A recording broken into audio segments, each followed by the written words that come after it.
Hi. So my friend asked me to how do I make like roti and things. Tomorrow happens to be a day that we're going to eat roti, so I'm gonna make it. Roti just means like bread. So this is like, I'm gonna make the dough for making parathas. Usually I would have special roti flour, but I can't get that right now, so I have to use just regular all-purpose flour. So if you're gonna use all-purpose flour to make roti, you really should, I get best results if you mix it with at least a little bit of whole wheat flour. So what I'm gonna do is I'm gonna make about 4 cups of dough. Well, 4 cups of flour and however much dough that makes too. And the thing about making bread or dough of this type of an unleavened bread is it's not precise.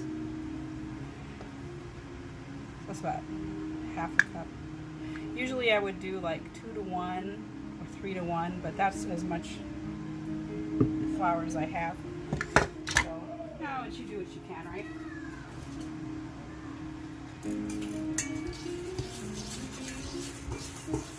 Roti flour that you get is a different variety of flour. It comes from a different variety of wheat than the usual American flour, which is like, I think it's durum wheat. Someone told me once and I've forgotten. So the protein content is different. And of course the way you make this dough, it's not like a bread dough, like a white bread dough or a baguette or something like that, where you can eat it forever. This only has simple ingredients, like you just put flour, whatever ratio of white to wheat you want, depending on the texture and the taste you want, and salt and water.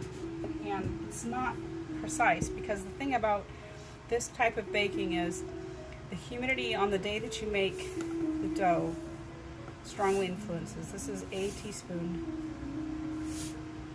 of salt. When you make parathas, there are like layers. It's kind of similar to the way you make a croissant. So you roll the dough, you put fat, and then you roll it back up. So I don't want to put any fat in this dough. I just want salt, a little bit of salt, not even very much. That was 1 teaspoon of salt, for this is like almost 4 cups.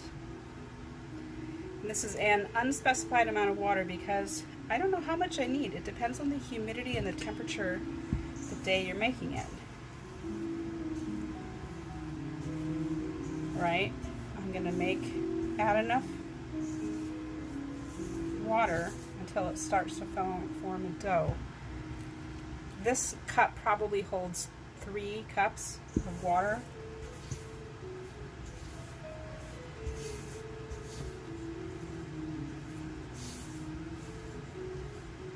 Some flours are thirstier than others. This is a lot like making a tortilla, but tortilla you usually add, for a flour tortilla you usually add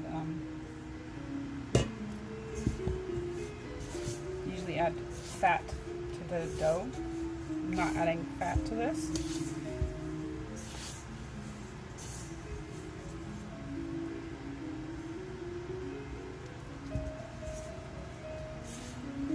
I'm like pulling it up and pushing it down, right?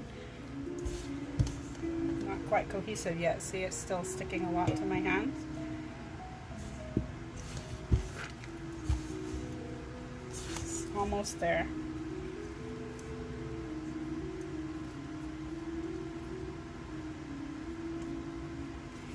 The key for this dough is not to over knead it, because I want a nice, soft, pliable product.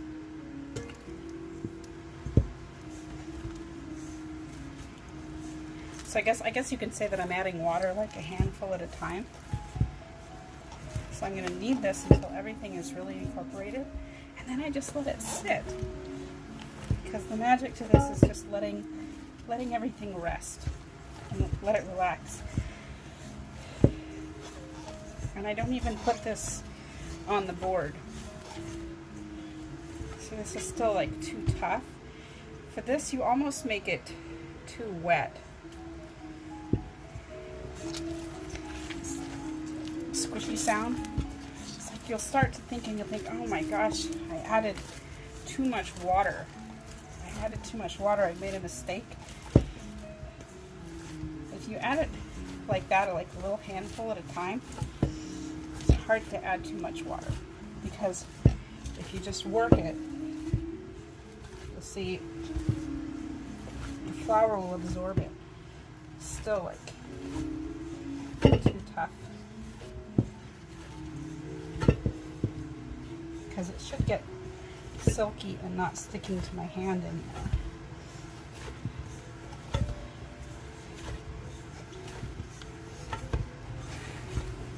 I'm pulling it up and like a turn it, turn it.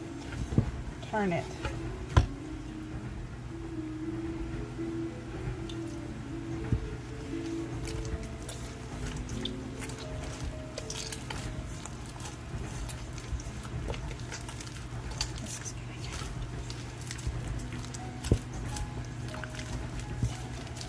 Maybe I could do this on the board. Then you usually have to flour the board, and then you're gonna not be able to feel when you get to the point. And also, it's really easy for this kind of dough to almost like overwork it. It's like really sticky, because it's a sticky dough that with a little bit of work magically gets really soft.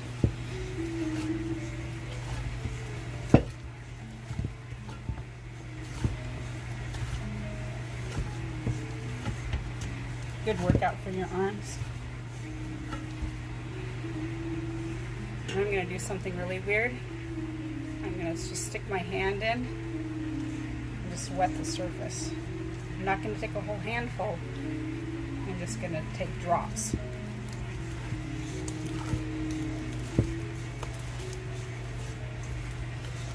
This is, I guess, something that you have to do a lot of practice. And I practice. This is easier with the roti flour. The white flour, like all-purpose flour. I'm not sure what it is. I don't know if the protein content or too much starch, or but it's harder to knead. Roti flour that's imported is like really silky.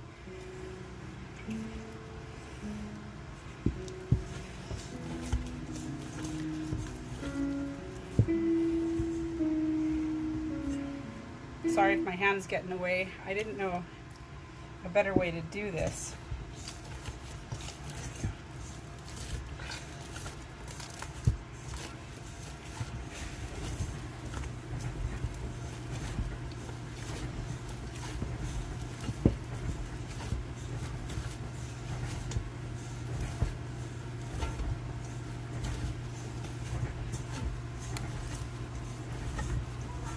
Remember that there's no leavening, so all of the softness in this dough is starting to get very soft, very pliable dough. I need just a little bit more water. I have no idea what the hydration content is. Like, there'll be some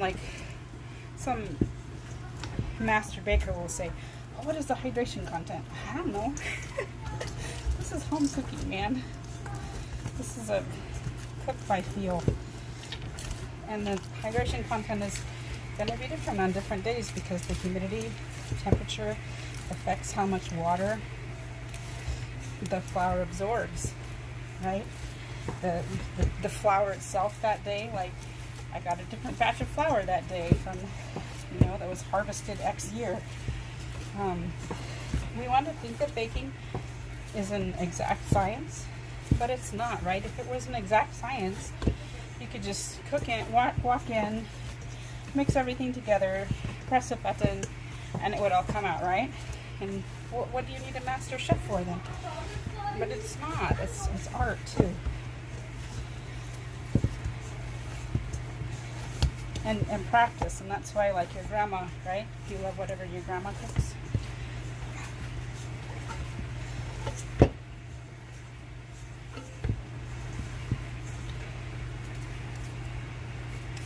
So when this sits, this is going to be really good and pliable.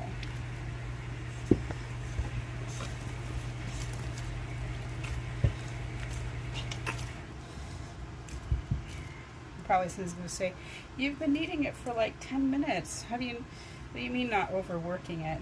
Yeah, but this is like a gentle knead. Incorporate water.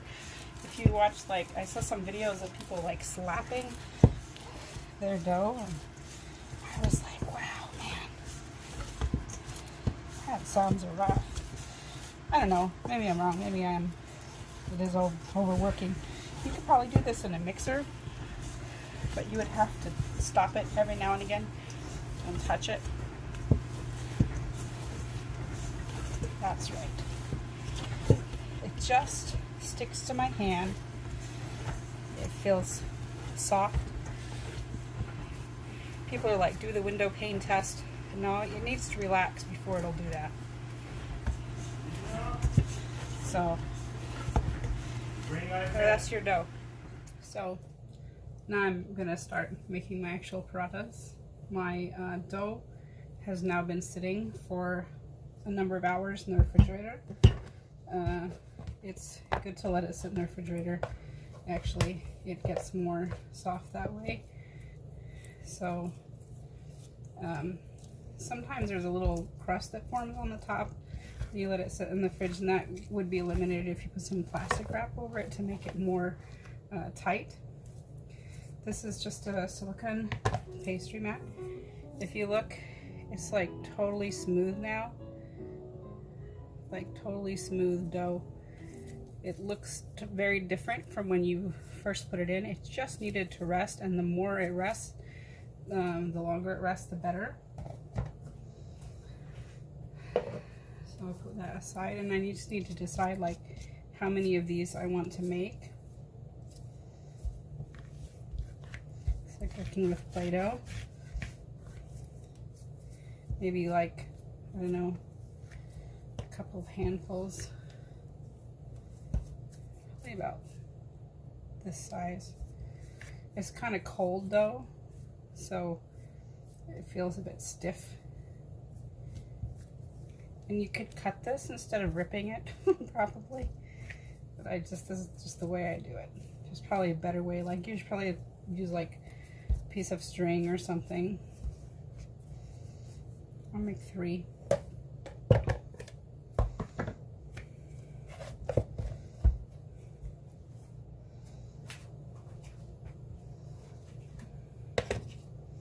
That's what I need when I'm rolling this out. This is my rolling pin. I need oil. I need a dish of flour. That sort of thing is what I need.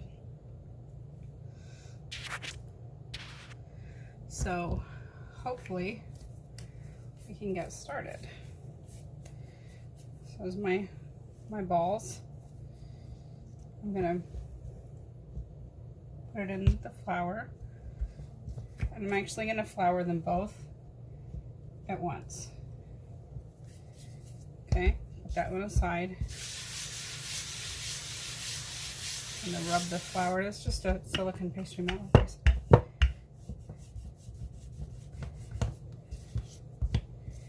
First time I do this, I'm going to roll this fairly thin, and I'm also going to have my pan over here heating up.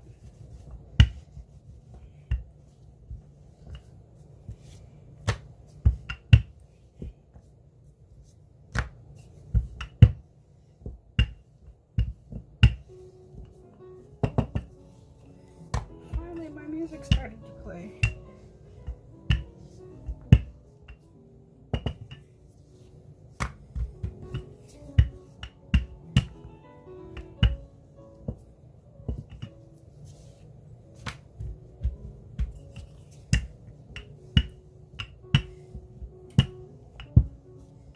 Now, if you were a real pro, you'd be doing this thing, and I suck at it the way that people do with pizzas, and I'm terrible at it. So the first time you do this, get it fairly thin. This is still pretty dry. I could have even made this dough a little bit more wet than what I did, but I'm not super used to trying this with mostly all-purpose flour. Usually I have like some special roti flour.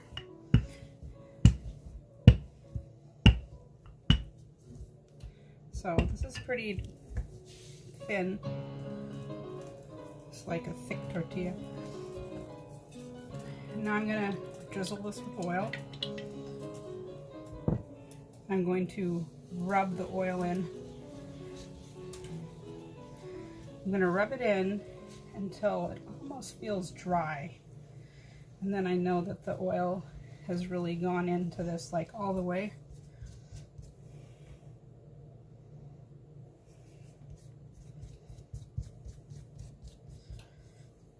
Swear, my Kindle has become possessed and decided that there's no internet connection. There really actually is. Oh, sorry, I forgot. Then did you see that? I rolled it. When I do the other one, I'll show you again. Then I rolled it, and now I'm gonna make a really long snake.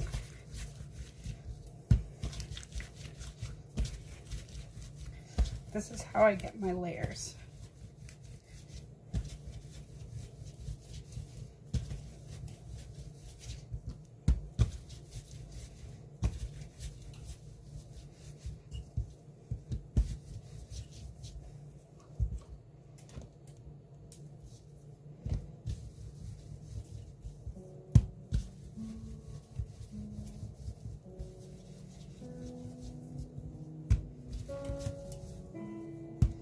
I'm going to curl it back on itself,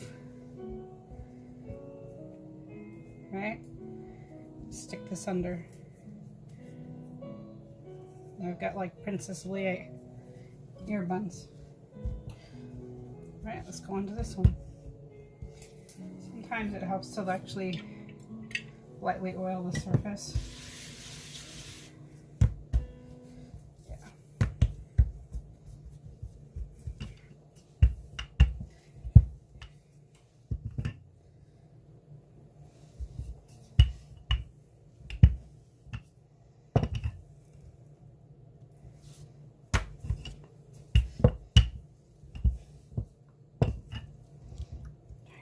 I want to listen to music while I do this. It's not cooperating.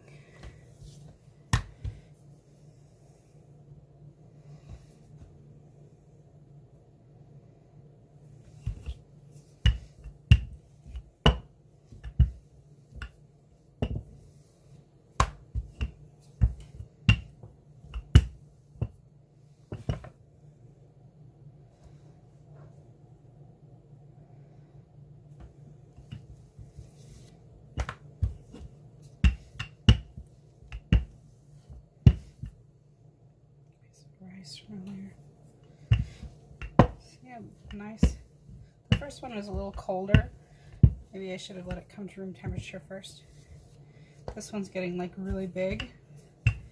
Maybe it was the extra oil on the surface. Making it really thin. The thinner you can roll it this first time, the more layers, like the flakier it will be. It's pretty big.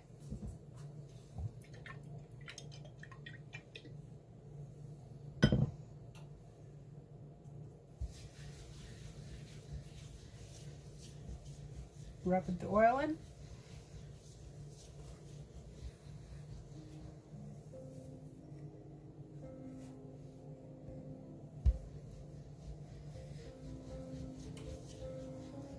Rub the oil in. And now I push the edges up.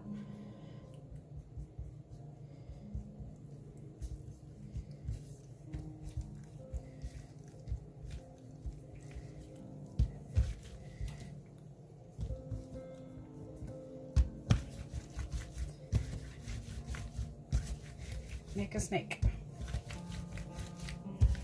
My mother-in-law can do this. She holds it like this and does it in midair. It's pretty incredible. I'm not that talented. Well, she's also way older than me, right? So she's like 60 or something.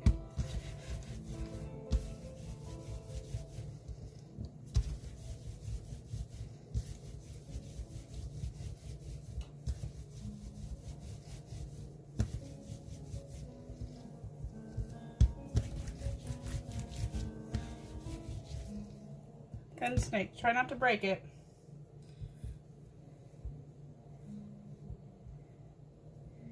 Tuck it under. Press it. Alright, let's go back to the first one because my pan's pretty hot.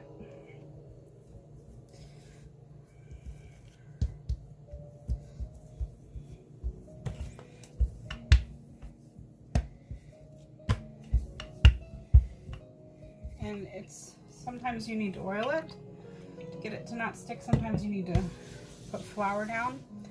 Kind of just varies on the day and the dough. If the dough is really sticky, maybe put flour. This dough is a little bit dry, so I think the oil works better.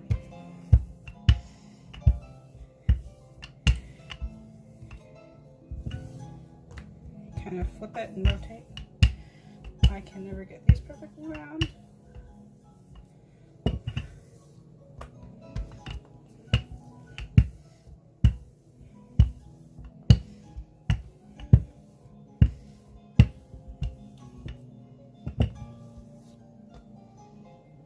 You don't want this to be too thin, because if it's too thin, you won't taste the layers. It'll just be crispy bread.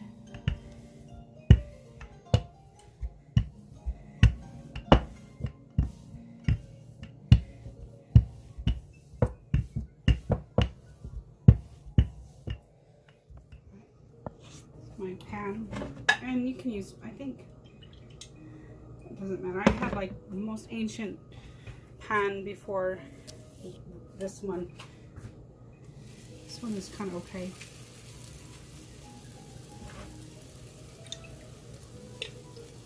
It's not like a ton of oil. It's not like swimming in oil.